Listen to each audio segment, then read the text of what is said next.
فرمایا تم میں سے کامل ایمان اس شخص کا ہے جس کے اخلاق اچھے ہیں، خلق اچھا ہے، جس کا منہ میٹھا ہے، جس کی بولی ٹھیک ہے۔ وہ کیا کسی نے کہا تھا، لہجے میں اگر رس ہو تو دو بول بہت ہیں۔ انسان کو رہتی ہے محبت کی زبان یاد، انسان کو محبت کی بولی یاد رہتی ہے۔ تو کہا کہ جس کا خلق اچھا، اور دوسرا فرمایا جو اپنے اہل خانہ کے ساتھ ٹھیک ہے، سارے زمانے سے ٹھیک ہے، گھر والوں سے ٹھیک نہیں ہے، تو پھر کیسے زندگی میں سکون آئے گا، طمانینت آئے گا، کیسے چین آئے گا؟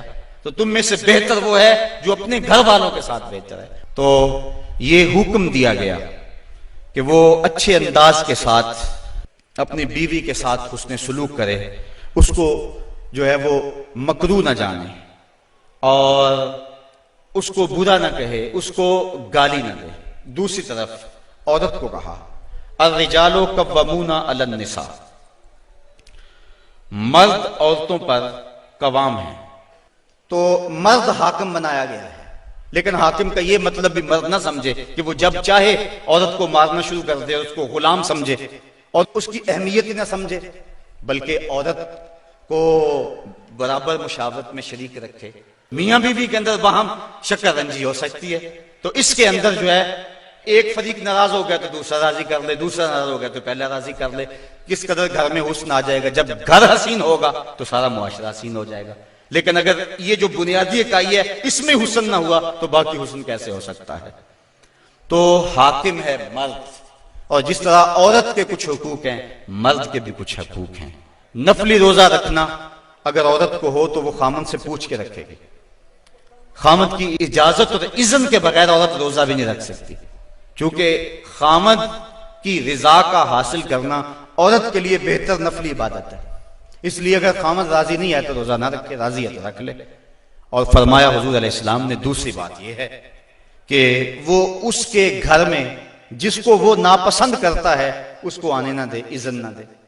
اللہ کے محبوب علیہ السلام نے فرمایا وہ عورت جو اس حال میں مری کہ اس کا خامد اس پہ راضی تھا، فرمایا وہ عورت سیدھی جنت میں جائے گی۔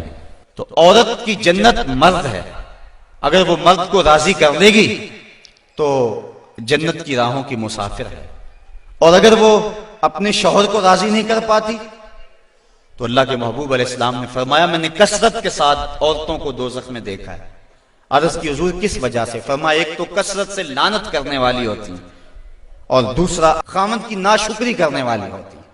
یہ دو بد خصلتیں عورت میں ایسی ہیں جو عورت کو جہنم کا ایندھن بنا دیتی ہیں۔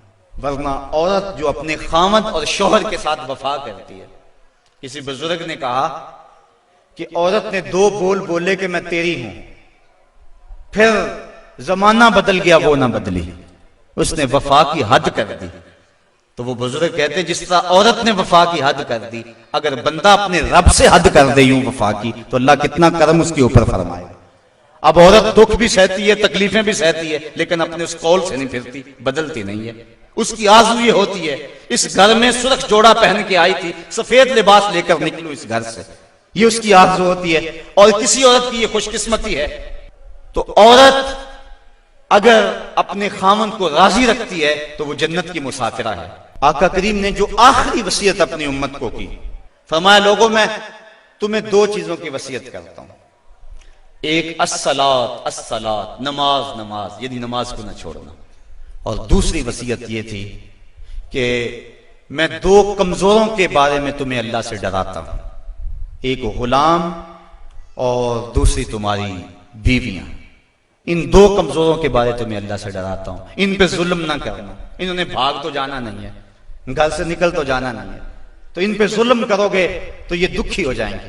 تو آقا کریم علیہ السلام نے فرمایا ان دو کمزوروں کے بارے میں تمہیں اللہ سے ڈراتا ہوں۔ تو صاحبو، میرے اور آپ کے آقا و مولا حضور نبی رحمت صلی اللہ علیہ وآلہ وسلم نے یہی ہمیں وصیتیں کی، عورتوں کے ساتھ اس نے سلوک کرنے کا، اور عورتوں کو حکم دیا کہ تم اپنے خامند کے ساتھ اس نے سلوک کرو، بلکہ فرمایا کہ اگر اللہ کے علاوہ کسی کو سجدہ جائز ہوتا تو میں بیوی کو حکم دیتا کہ وہ اپنے خامند کو سجدہ کیا کرے۔ اللہ تعالیٰ جل شانہ کی بارگاہ میں دعا ہے کہ مجھے اور آپ کو رسول کریم کے بتائے ہوئے راستوں پر چلنے کی توفیق عطا فرمائے۔